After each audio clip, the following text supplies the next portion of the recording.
Hi there! Today we will study about the Korean alphabet.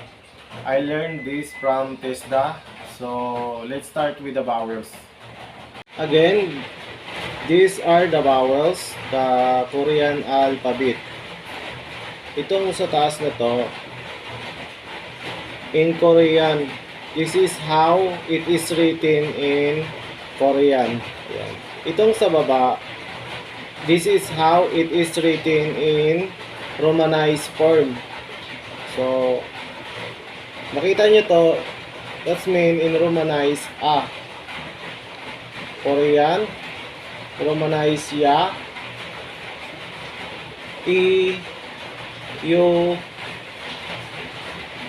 O, U, U, U,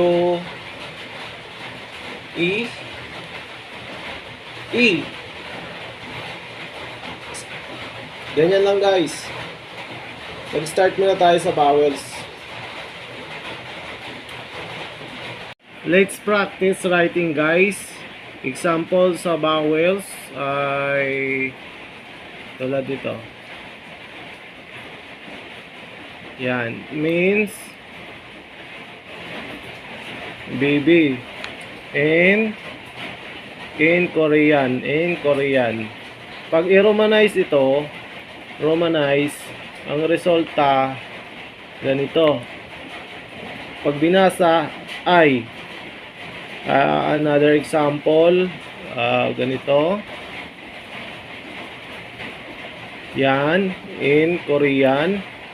Ibig sabihin ko comber. Ganyan. Pag i-romanize ito yung resulta.